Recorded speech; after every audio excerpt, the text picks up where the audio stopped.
Hello everyone, welcome to YouTube channel beyond thought. मैं रेवती रमन देवांगन स्वागत करता हूं आप सभी का आज के इस लेक्चर में, जिसका मेन थीम है वो है how to write the most attractive essay. Class चालू करने से पहले एक थोड़ा सा ब्लूप्रिंट बता देता हूं मैं आप लोग को कि क्या होने वाला है इस क्लास में। हम लोग सबसे पहले देखेंगे कि व्हाट इज़ एन ऐसे, व्हाई दैट ऐसे इम्पॉर्टेंट फॉर अस, और उसके बाद फिर हम लोग जाएंगे आज के मेन थीम पे, हाउ टू राइट दैट। ठीक है, कि उन एसेस को हम डील कैसे करें। क्यों? क्योंकि ऐसे तो सबके सब लिख रहे हैं, लेकिन हमको मोस्ट अट्रैक्टिव लिखना है। मोस्ट अट्रैक्टिव क्यों लिखना है? क्योंकि अगर यहाँ पे हमको 150 प्लस मार्क्स मिल गए ना, अगर हमको on an average 40 plus marks average मिल गए, that is 40 into 4, that is 160 marks के आसपास अगर हमको यहाँ पे मिल गए, जस्ट बिकॉज हमने मोस्ट अट्रैक्टिव लिखा है ऐसे को, तो ये जो मार्क्स है हमारा वो शॉक एब्जॉर्बर की तरह काम करेगा फर्दर जो पेपर होने वाले हैं उसमें। लाइक कि पेपर 2 जो है लैंग्वेज का, वहाँ पे आपको जो मार्क्स मिलने के चांसेस है वो है 120 प्लस के आसपास, या फिर ऑन एन एवरेज देखा जाए तो 105 टू 110 पे ये मार्क्स सबका वेरी करता है ना। रैंडमली कभी ऐसा होगा कि किसी को 130 प्लस मिल गया, या फिर 115 प्लस मिल गया, 120 प्लस मिल गया, है ना। लेकिन ऐसे एक ऐसा सब्जेक्ट है जहाँ पे अगर आप अपने आप को अच्छे से प्रेजेंट कर पाओगे ना, तो ये आपको 150 प्लस मार्क्स दे सकता है, जो कि क्या करेगा? शॉक एब्जॉर्बर का काम करेगा। ठीक है, ताकि आप बाकी जो अपने पेपर्स हैं उस पर फोकस कर सको। ठीक है, याद रहेगा। चलो तो स्टार्ट करते हैं आज का क्लास। पहला question, what is an essay? What is an essay? It is a piece of writing, है ना।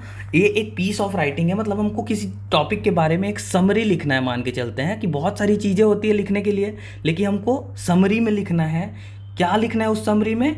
कि लोगों को या तो हम इन्फॉर्म कर दें, है ना, किसी टॉपिक के बारे में बताएं पूरी तरह से, या फिर हम लोग एक किसी टॉपिक को लेके डिबेट करें और उनको पूरे उस टॉपिक के बारे में सारी चीज़ें समझाने की कोशिश करें। दैट इज़ टू कन्विंस और टू इन्फॉर्म। अब इनको डिवाइड कैसे किया जाए कि किस में हम लोग को इन्फॉर्मेशन देना है और किस में हमको लोगों को कन्विंस करना है। इसके पीछे मैंने इनको 2 कैटेगरीज में बांटने का ट्राई किया है। लाइक कि जब अयोध्या राम मंदिर के बारे में पूछा जाएगा, या फिर छत्तीसगढ़ बजट के बारे में पूछा जाएगा, इंडिया के बजट के बारे में, आर्टिफिशियल इंटेलिजेंस के बारे में डायरेक्टली कुछ पूछा जाएगा, या फिर इंडियन स्पेस मिशन के बारे में पूछा जाएगा, तो हमको क्या करना है? यहाँ पे इन्फॉर्मेशन देना है उनको। ठीक है, अगर इन्फॉर्मेशन देना है यहाँ पे, मतलब क्या करना है? हमको डाटा पुट करना पड़ेगा, उनका जो डेवलपमेंटल हिस्ट्री है वो पुट करना पड़ेगा। क्लियर है? और वहीं पे कन्विंस करना है, तो यहाँ पे रीज़न देना है हमको, यहाँ पे समझाना है कि कॉज एंड कॉन्सिक्वेंसेस क्या क्या हैं, है ना, प्रॉब्लम क्या क्या हैं, और इस प्रॉब्लम को ही हमको सॉल्व करने के लिए ज़रूरत है किसकी? ऐसे के डेवलपमेंट की। क्लियर है? याद रहेगा। चलो ठीक है, इसके बाद देखते हैं। हमको ये तो समझ में आ गया कि किसमें कौन सा टाइप का वो ऐसे है, क्या वो इंफॉर्मेटिव है या फिर कन्वीनियंट है। क्लियर है? याद रहेगा। चलो नेक्स्ट वन वुड बी कि अगर मुझे ऐसे लिखना है तो पहले एक स्ट्रक्चर मेरे पास खुद का डेवलप होना चाहिए। What would be that structure? कि मैं ट्राई करूँगा कि जो मेरा ऐसे है ना, उसका मैं फर्स्ट पेज जो रहेगा उसको पूरा डेडिकेट करूँगा अपने इंट्रोडक्शन के लिए। जो 4 पेज रहेंगे वो होंगे किसके लिए? मेन बॉडी के लिए। और एक पेज जो रहेगा वो रहेगा कंक्लूजन के लिए। ये एक बेसिक स्ट्रक्चर में डेवलप करूँगा। क्यों? क्योंकि हमारे पास 6 to 7 पेजेस मिलते हैं हमको लिखने के लिए ऐसे को, to write it in 700 words. किसकी बात कर रहा हूँ मैं बात कर रहा हूँ CGPSC की। CGPSC में ऐसा ही एक सिनेरियो डेवलप होता है, तो सारी चीज़ें पहले ही कैलकुलेट करके रखनी है हमको। तो इट इज़ अ 1+4+1 का रूल, ये हम लोग को दिमाग में पहले बैठा के रखना है। ठीक है? क्यों? क्योंकि इम्पॉर्टेंस है ऐसे का बहुत ज़्यादा, और हम लोग कोई सा भी वर्ड कहीं पर भी यूज़ नहीं कर सकते हैं। We need a proper structure. Clear है? याद रहेगा। चलो देखते हैं कि ऐसे इंपॉर्टेंट क्यों है। पहला बात जो मैं पहले ही आपको बता चुका हूँ कि 200 मार्क्स का पेपर है खुद में अकेले, है ना। ईजिली अचीव किया जा सकता है 40 मार्क्स एवरेज, है ना। अगर 150 से ज़्यादा मार्क्स मिल गए आपको तो ये क्या होगा, एक शॉक एब्जॉर्बर। पेपर 2 जो लैंग्वेज का है उसमें आपको थोड़ा सा लिबर्टी मिल जाएगा कि आपको अगर वहाँ पे पेपर थोड़ा सा गड़बड़ हुआ है तो आप यहाँ पे अपना मार्क्स ऑलरेडी खींच चुके होंगे। क्लियर है। नेक्स्ट वन वुड बी कि अगर आपने ऐसे को अच्छे से तैयार किया है, अगर आपने उसमें अच्छे से मेहनत किया है, आपने इंट्रोडक्शन और कंक्लूजन बनाना सीख लिया है, इसका मतलब ये है कि जो आपका 8 मार्क्स का क्वेश्चन है, 10 मार्क्स का क्वेश्चन, 15 मार्क्स का क्वेश्चन है, जो कि लॉन्ग वर्ड टाइप के क्वेश्चन होते हैं, तो इनमें आपको इंट्रोडक्शन और कंक्लूजन जो लिखना है वहाँ पे आपको समझ रहेगी कि कौन से टाइप के क्वेश्चन में मुझे किस टाइप का इंट्रोडक्शन या फिर कंक्लूजन पुट करना है। क्लियर है। इसीलिए बोला गया है कि अगर आपने इसको सीख लिया तो आपको केक वॉक हो जाएगा क्या, इंट्रोडक्शन और कंक्लूजन बनाना। क्लियर है। चलो वेट अ मिनट ना। चलो नेक्स्ट वन वुड बी कि क्या क्या कंपोनेंट्स है ऐसे के और उनका डिमांड क्या है। ठीक है। सारे जो 3 कंपोनेंट्स है, एक्चुअली 3 कंपोनेंट्स होते हैं ना ऐसे के, सबको पता होगा ये, इंट्रोडक्शन, मेन बॉडी और कंक्लूजन। ठीक है। ये तीनों जो है क्या है, कंपोनेंट्स है किसके, ऐसे के। इंट्रोडक्शन को बोला जाता है कि ये रोड मैप बताएगा आपको, है ना। जैसे आपके पास एक मैप होता है जिसको आप देख के एक एस्टिमेट बता सकते हो कि मुझे यहाँ से यहाँ जाना है।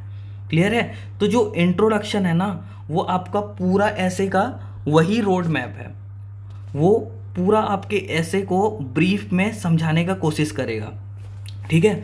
अब इस इंट्रोडक्शन का जो इम्प्रेशन है वो आपका पूरा ऐसे का इम्प्रेशन रहेगा। क्यों? क्योंकि बोला जाता है ना first impression is last impression, है ना। तो जो आप पहला इंप्रेशन बनाओगे एग्जामिनर के सामने वो किसके थ्रू बनेगा, that would B through the introduction. Clear है। आपको क्या करना है इंट्रोडक्शन में कि मुझे अटेंशन ग्रैब करना है किसका, मुझे अटेंशन ग्रैब करना है एग्जामिनर का। मुझे एग्जामिनर को बताना है कि मुझे औरों से बेहतर आता है इस टॉपिक के बारे में। ठीक है। इसलिए मैं अपना अटेंशन ग्रैब करने के लिए क्या करूँगा, कोई सा भी टॉपिक रहेगा उसके बारे में मैं एक स्टोरी क्रिएट करूँगा और वो स्टोरी मैं खुद से नरेट करूँगा, है ना। याद है बेसिक रूल कल्स का, कल जो मैंने आप लोग को अपलोड किया था, बेसिक रूल, नरेटर होना चाहिए आपको। अगर अच्छा ऐसे लिखना है तो नरेशन आपका अच्छा होना चाहिए। क्यों? जैसे कि बाहुबली मूवी देखा है आपने या फिर KGF का मूवी देखा है, बहुत फेमस है KGF का मूवी, है ना। उसमें किसी और की स्टोरी थी लेकिन उसको बता रहे थे कोई एक जर्नलिस्ट, है ना। उसका इम्पैक्ट इतना ज़्यादा पड़ा कि अभी जो साउथ इंडियन सिनेमास है वो ओवरराइड करता है बॉलीवुड सिनेमा में। वजह यही है क्योंकि ये कुछ नया चीज़ था जो कि इंट्रोड्यूस किया गया किसके द्वारा, साउथ इंडियन सिनेमा के द्वारा। ठीक है। तो इसी का एक एग्जांपल लेके चलेंगे हम लोग कि इंट्रोडक्शन में इतना अच्छा स्टोरी बिल्डअप करना है हमको ताकि वो हमको मेन बॉडी में काम आए। क्लियर है। नेक्स्ट वन वुड बी कि इंट्रोडक्शन में क्या क्या होना चाहिए। इट्स अ ब्रीफिंग होगी, है ना। एक रोड मैप होगा किसका, पूरे के पूरे ऐसे का, और इसको मेन बॉडी से कनेक्ट करने के लिए हम लोग एक थेसिस स्टेटमेंट डालेंगे।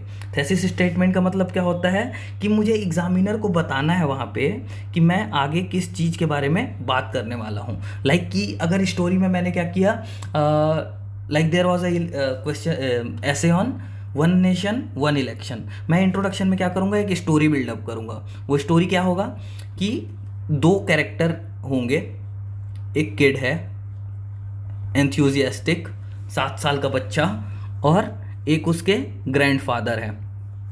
ये जो ग्रैंडफादर है वो लॉयर है और जो बच्चा है वो एंथुजियास्ट है।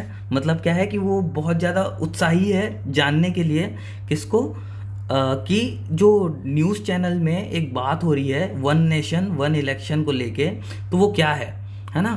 तो कुछ पहले प्रॉब्लम्स बताने पड़ेंगे अभी प्रेजेंट सिस्टम में जिसकी वजह से हम लोग वन नेशन वन इलेक्शन के बारे में बात कर रहे हैं। तो जो स्टोरी बिल्डिंग होगी, है ना, उसमें जो लास्ट स्टेटमेंट रहेगा कि we will try to analyse through this essay कि what are the problems in the present election system and why we want to change that, है ना। on how this one nation one election concept that is the simultaneous election concept क्या है और वो कैसे हमारे democracy में एक बदलाव ला सकता है।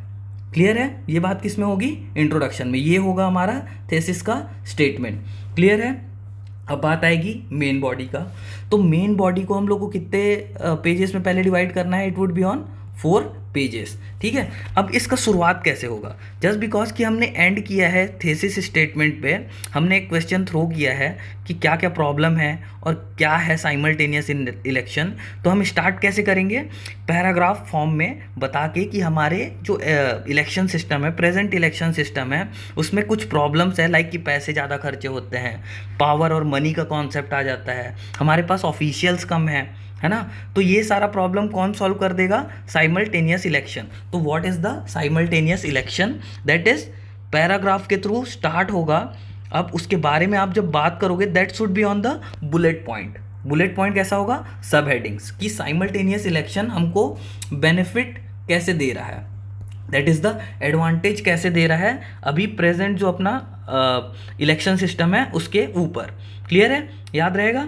अब एक बात देखो, आपने बेनिफिट लिखा, ठीक है, बेनिफिट बताया, पैराग्राफ के थ्रू स्टार्ट किया कि ये चीज़ें बेनिफिट हो सकती हैं 1 2 3 4 5 6, लेकिन सिर्फ बेनिफिट्स रहेंगे क्या किसी भी चीज़ के?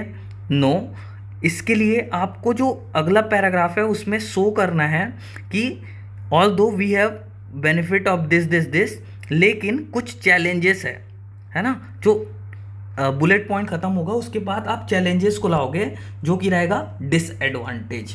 ठीक है, जो कि डिसएडवांटेज वाला जो दूसरा आपका सब हेडिंग रहेगा ना, उसको कनेक्ट करने का कोशिश करेगा। ठीक है। अब क्या हो गया कि डिसएडवांटेज बताओगे, आप डिसएडवांटेज काउंट कराए, लेकिन अब क्या है कि गवर्नमेंट का मनसा है ना कि उनको क्या करना है कि लोगों को कन्विंस करना है, किसको लेके? साइमल्टेनियस इलेक्शन को लेके। तो उन्होंने कुछ एफर्ट्स लगाए हैं। ठीक है, तो डिसएडवांटेज आपने यहाँ पे बताया। अब इस डिसएडवांटेज को निगेट करने के लिए, क्योंकि गवर्नमेंट ने कुछ एफर्ट्स लगाए हैं इसको इम्प्लीमेंट करने के लिए, तो आप क्या करोगे? डिसएडवांटेज के बाद एक पैराग्राफ लिखोगे कि although we have this this this disadvantages, but government is trying hard to nullify this disadvantages. मतलब इस डिसएडवांटेज को कम करने के लिए गवर्नमेंट ने कुछ एफर्ट्स लगाए हैं ताकि क्या हो सके? फेयर इम्प्लीमेंटेशन हो सके इस पर्टिकुलर पॉलिसी का। क्लियर है? ऐसे करके आप एक कनेक्शन बैठाओगे और पैराग्राफ और बुलेट पॉइंट का एकदम इफेक्टिव यूज़ करके आप अपना मेन बॉडी को क्या करोगे? अच्छे से प्रेजेंट कर पाओगे। क्लियर है? अब क्या हो गया कि आपने मेन बॉडी भी लिख लिया, आपने क्या बोलते हैं उसका इंट्रोडक्शन भी बहुत अच्छे से लिख लिया, मेन बॉडी भी लिख लिया, बात आता है कंक्लूजन का। अब एक क्या करना है हमको? लास्टिंग इम्पैक्ट लगाना है।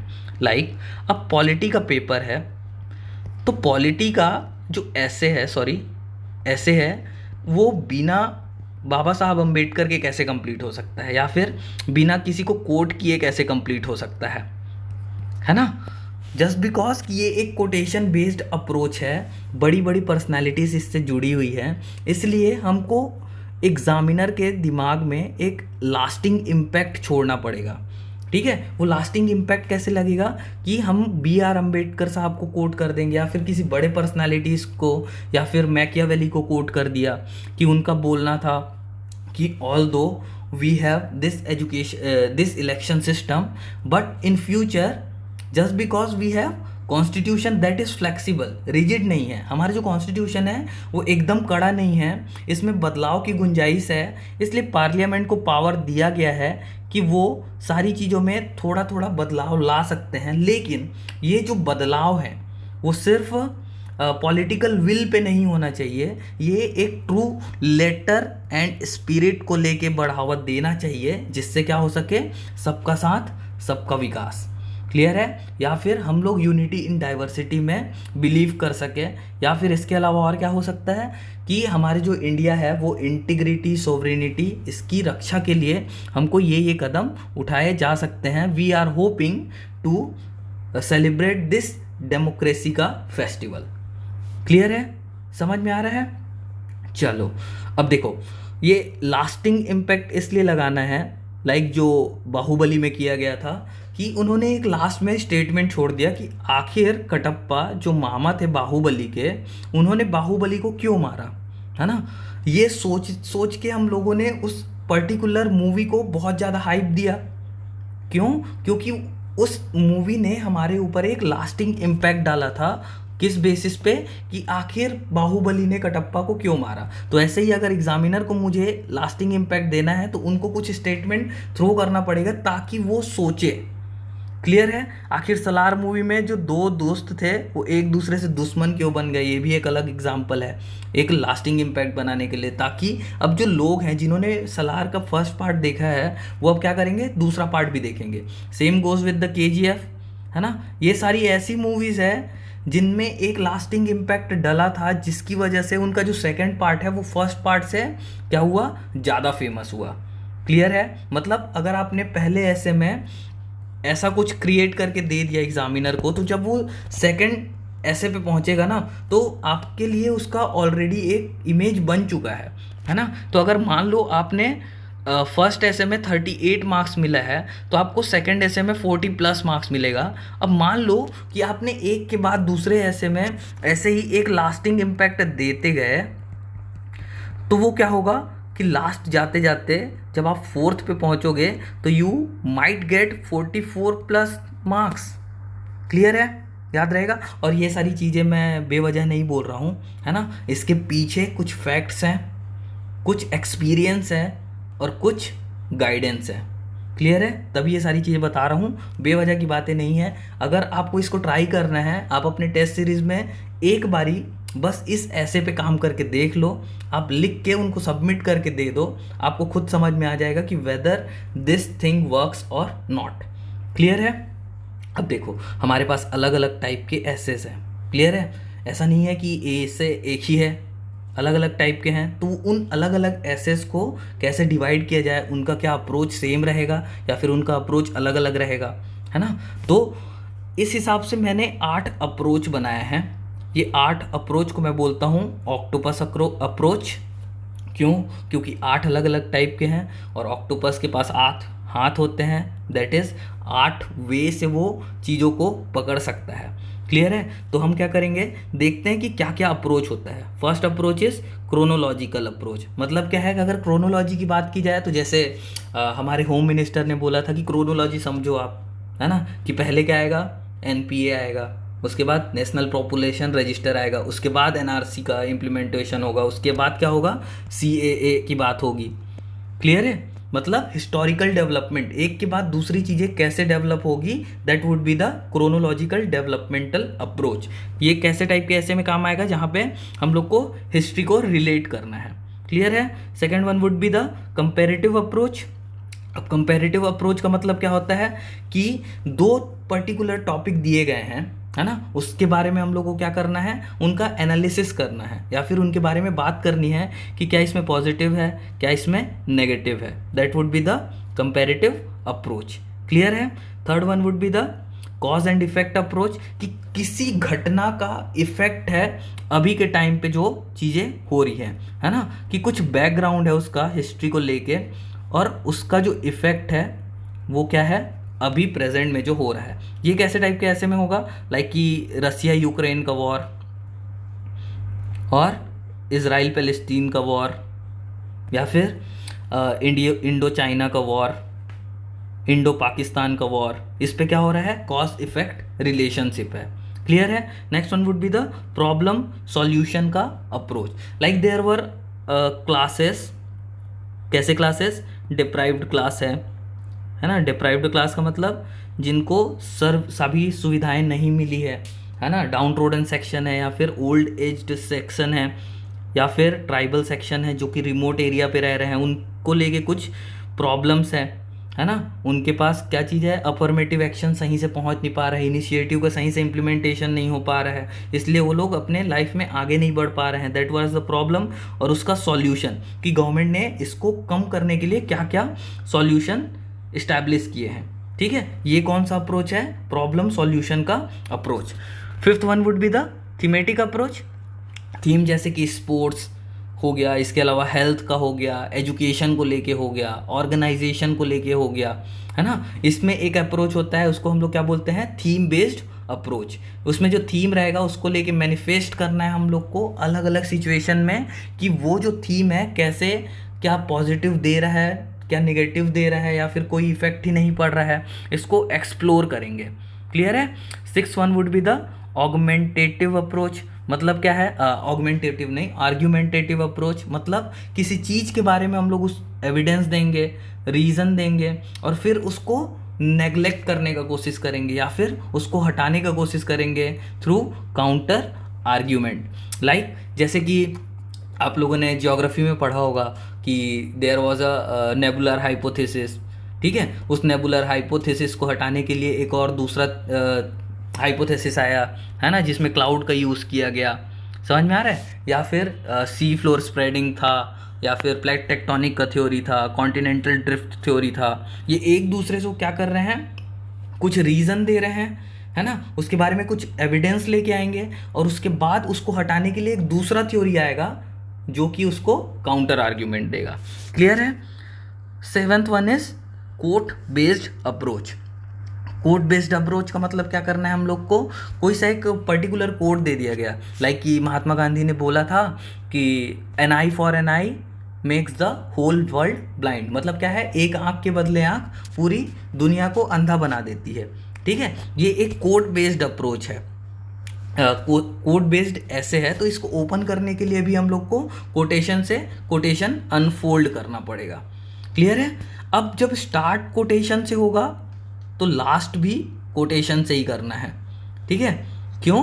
क्योंकि अगर हमने बात पहले वॉर की है इंट्रोडक्शन में, तो हम लोग को पीस दिखाना पड़ेगा कहाँ पे, कॉन्क्लूजन में, है ना, कि एवरलास्टिंग इंप्रेशन छोड़ना है हम लोग को।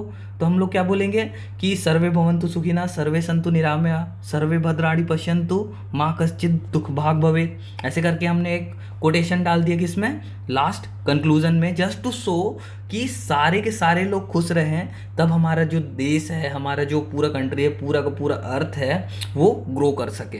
क्लियर है। अब इसके अलावा जो लास्ट अप्रोच है that would B interdisciplinary approach. मैं इसको सिलेबस बेस्ड अप्रोच बोलता हूँ। क्यों? क्योंकि हमको जो ऐसे दिया गया है उसमें हम लोग को अगर कुछ भी नहीं समझ आ रहा है ना, फिर भी हम लोग क्या कर सकते हैं, अपना ऐसे लिख सकते हैं just through our syllabus. Syllabus में जितने सारे टॉपिक मेंशन है ना, सबको यूज़ करके एक ऐसे लिखा जाएगा, इसलिए इसको बोला जाएगा ऐसे बेस्ड अप्रोच या फिर इंटर डिसिप्लिनरी अप्रोच। क्लियर है। जैसे कि कोई सा ऐसे दे दिया है जिसमें डेवलपमेंट के बारे में बात कर रहा है, ठीक है, तो वो डेवलपमेंट के बारे में मुझे समझ नहीं आ रहा है, तो मैं थोड़ा थोड़ा सब में से उठा लूँगा। लाइक कि मैं हिस्टोरिकल डेवलपमेंट ले आऊँगा, सोशल डेवलपमेंट ले आऊँगा, कल्चरल डेवलपमेंट ले आऊँगा, इकोनॉमिक ले आऊँगा, पॉलिटिकल ले आऊँगा, इन्वायरमेंटल ले आऊँगा। ऐसे करके जो डायमेंशन हमने पेपर 7 में ओपन अप किए थे ना, उसको यहाँ जो 8th पार्ट है ना इंटरडिसिप्लिनरी अप्रोच में, यहाँ पे भी ओपन अप करना है, जिससे हमको मार्क्स मिल जाए। क्लियर है। चलो देखो, अब इसके रिलेटेड जो जितने अप्रोच है ना, उससे रिलेटेड मैंने आप लोग को एक एग्जाम्पल दिया है कि कौन से टाइप के अप्रोच में कौन सा टाइप का एग्जाम्पल फिटअप होता है। ठीक है, लाइक कि क्रोनोलॉजिकल बेस्ड अप्रोच में इंडियन स्पेस मिशन आ जाएगा, या फिर इंडियन फ्रीडम स्ट्रगल आ जाएगा। इंडियन स्पेस मिशन कैसे, कि हमने बहुत बारी इस्टेब्लिश किया, किसी चीज़ को बनाया, लेकिन फिर वो ढह गया, फिर से हमने उसको रीबिल्ड किया, है ना, तो इसीलिए इनोवेशन और एक्सप्लोरेशन कैसे कैसे बढ़ते गया, उस पर एक हिस्टोरिकल डेवलपमेंट है, that is chronological approach. Comparative approach में कि क्या आर्टिफिशियल इंटेलिजेंस है वो हमारा दोस्त है या फिर हमारा दुश्मन है ना। इसके अलावा क्या रिस्पॉन्सिबल गवर्नमेंट जो है वो स्वशासन पे ज़्यादा अच्छा है, मतलब स्वशासन जो गवर्नमेंट है वो रिस्पॉन्सिबल गवर्नमेंट है, क्या वो जिम्मेदार सरकार है, या फिर जो सुशासन बेस्ड है वो जिम्मेदार सरकार है। ठीक है, ऐसे ही कॉज इफेक्ट रिलेशनशिप में कि rise of startup culture that is business depend करता है प्रॉफिट पे, है ना। ये प्रॉफिट हमको जॉब में नहीं मिल रहा था, इसलिए हमने किसकी तरफ मुंह मोड़ा, that would be towards startup में हमको क्या मिला, प्रॉफिट ज़्यादा मिला। तो जो प्रॉफिट कम था वो था क्या, कॉज, और स्टार्टअप कल्चर का ग्रो होना that is an effect. Clear है। ऐसे ही imperial imprints in India's journey to British rule. पहले हमारा जो सोने की चिड़िया हुआ करती थी, सोने की चिड़िया बोला जाता था भारत को, है ना, लेकिन बाद में वो ब्रिटिश का कॉलोनी बन गया। वजह क्या था, ज़्यादा वेल्थ था हमारे पास, लेकिन हमारे जो लोग थे वो ज़्यादा शांत टाइप के थे, है ना। किसी से बात नहीं करते थे, है ना, एक दूसरे से बिल्कुल शांति से रहते थे, नो लड़ाई झगड़ा। तो लोगों को क्या लगने लगा कि ये लोग वीक हैं और उन्होंने हम पे कब्जा किया। क्लियर है? वैसे ही प्रॉब्लम एंड सॉल्यूशन वाला मैं आपको ऑलरेडी पहले भी समझा चुका हूँ। तो वैसे ही वुमेन एम्पावरमेंट को ऐड कर देंगे, जेंडर इक्वालिटी इसका प्रॉब्लम हो जाएगा, थीमेटिक वाला भी समझ चुके हैं, है ना। ये आर्ग्यूमेंटेटिव अप्रोच जो है इसको समझो, ये थोड़ा सा बेटर है। हसदेव अरण्य के बारे में आप लोगों ने सुना होगा, अभी जंगल कट रहे हैं। इसके पीछे जो इशू है ना वो है डेवलपमेंट वर्सेस एनवायरनमेंट। मतलब हम किसको ज़्यादा इम्पोर्टेंस दे रहे हैं, क्या हम लोग डेवलपमेंट को बढ़ावा दें या फिर हम लोग इन्वायरमेंट को बढ़ावा दें। अब ऐसे अप्रोच में हमको जो कंक्लूज़न है ना उसको बैलेंस करना है। क्यों? क्योंकि हमारे लिए विकास भी ज़रूरी है और हमारे लिए पर्यावरण भी ज़रूरी है। तो हम लोग कैसे बोल सकते हैं कि although development is necessary but environment is also part of our earth without which we can not live. तो जो इन्वायरमेंट है उसको प्रोटेक्ट करके, लाइक कि EIA नॉर्म्स जो होता है, इन्वायरमेंट इम्पैक्ट असेसमेंट नॉर्म्स, इसको यूज़ करके हम लोग चेक कर सकते हैं कि जो डेवलपमेंट है ना, जो डेवलपमेंट है उसको कैसे ऑप्टिमाइज किया जा सकता है, कैसे उसका मिटिगेशन किया जा सकता है। क्लियर है? वैसे ही अब कोटेशन बेस्ड अप्रोच आप लोगों को बता चुका हूँ मैं, और इंटरडिसिप्लिनरी अप्रोच भी हम लोगों ने देख लिया है। क्लियर है? तो ये आई थिंक कि ये सारी चीज़ें आप लोग को बहुत हेल्प करेंगी ऐसे लिखने में। ट्राई करना कि एक बार इस पूरे थीम पे, जैसा मैंने आपको समझाया है, एक ऐसे लिख के देखो, उसको किसी से भी चेक करा लो, फिर वो टॉपर हो या फिर एकदम नूब हो, किसी कोचिंग इंस्टीट्यूट के बहुत बड़े डायरेक्टर हो या फिर एकदम लो ग्रेड के वहाँ के फैकल्टी हो, अगर उन पे लास्टिंग इम्प्रेशन डाल दिया ये ऐसे का तरीका, तो मान लेना कि ये कहीं पर भी आपको सहायता पहुंचाएगा। क्लियर है? अब इसके अलावा एक सजेशन है आप लोग को कि क्या क्या ऐसे में यूज़ नहीं करना है। ऐसे में क्या नहीं होगा, ग्रामर मिस्टेक नहीं करेंगे हम लोग, है ना, स्पेलिंग के मिस्टेक नहीं करेंगे। ऐसा नहीं होगा कि कोई भी चीज़ों को कहीं पे भी लिख दिया गया है ना। अगर आपको क्लैरिटी नहीं है, सॉरी ये चैरिटी लिखा गया है, अगर आप लोग को क्लैरिटी नहीं है उस टॉपिक के बारे में तो आप उस पर्टिकुलर आर्ग्यूमेंट को ऐड नहीं करोगे। ठीक है? ये चीज़ कहीं पे और लिखा होगा कि वीक आर्ग्यूमेंट आप लोग पुटअप नहीं करोगे और मेन थीम को इग्नोर नहीं किया जाएगा। मतलब क्या है कि जो टॉपिक के बारे में ऐसे दिया गया है ना उस पर हमको स्टिक रखना है। लाइक कि अब वुमेन एम्पावरमेंट के बारे में बात हो रहा है तो हम लोग वहाँ पे क्या बोलते हैं कि स्टार्टअप कल्चर को लेके नहीं आ जाएंगे। ठीक है? या फिर स्टार्टअप कल्चर का बात हो रहा है तो हम लोग अयोध्या के राम मंदिर को वहाँ पे ऐड नहीं करेंगे कि अयोध्या का राम मंदिर भी एक स्टार्टअप तो है ना, वहाँ पे जो लोग आर्किटेक्चर बना रहे हैं वो भी एक बॉडी की तरह काम कर रहे हैं जो कि स्टार्टअप है। ऐसा नहीं। ठीक है? जो मेन थीम है उस पर स्टिक रखना है। इसके अलावा कि एकदम सिंपल लैंग्वेज यूज़ करना है, कॉम्प्लेक्स वर्डिंग यूज़ नहीं करना है, एग्जामिनर को समझ में भी आए कि आप क्या बात कर रहे हो। ठीक है? अब इसके अलावा जो मोस्ट इम्पॉर्टेंट है वो ये है कि कोई भी पॉलिटिकल स्टेटमेंट थ्रो नहीं करना है ऐसे में, इट विल हार्म यू। अगर आपने कोई सा पॉलिटिकल स्टेटमेंट थ्रो कर दिया, लाइक कि मोस्ट ऑफ द स्टूडेंट जिनका मैंने कॉपी देखा है वो लोग क्या कर रहे हैं कि बजट वाले सेक्शन में ना ज़बरदस्ती मोदी की गारंटी वर्ड को यूज़ कर रहे हैं। मान लो कि जो एग्ज़ामिनर है, जो चेकर है आप लोग का, वो कांग्रेस का सपोर्टर निकला, तो क्या वो आपको इस वर्ड को देख के नंबर देगा? Definitely not. या फिर कोई आपने मोदी की गारंटी इसको छोड़ के मान लो कि न्याय को यूज़ कर लिया, है ना, कि राजीव गांधी न्याय योजना को बार बार एकदम से, मतलब राजीव गांधी का क्या बोलना चाहिए, पॉजिटिव दिखाने लग गए, और जो एग्ज़ामिनर है वो निकला बीजेपी का सपोर्टर, तो क्या वो आपको नंबर देगा? नहीं। क्लियर है? याद रहेगा? चलो ठीक है, फिर अच्छे से पढ़िए, मिलते हैं नेक्स्ट लेक्चर पे। Thank you.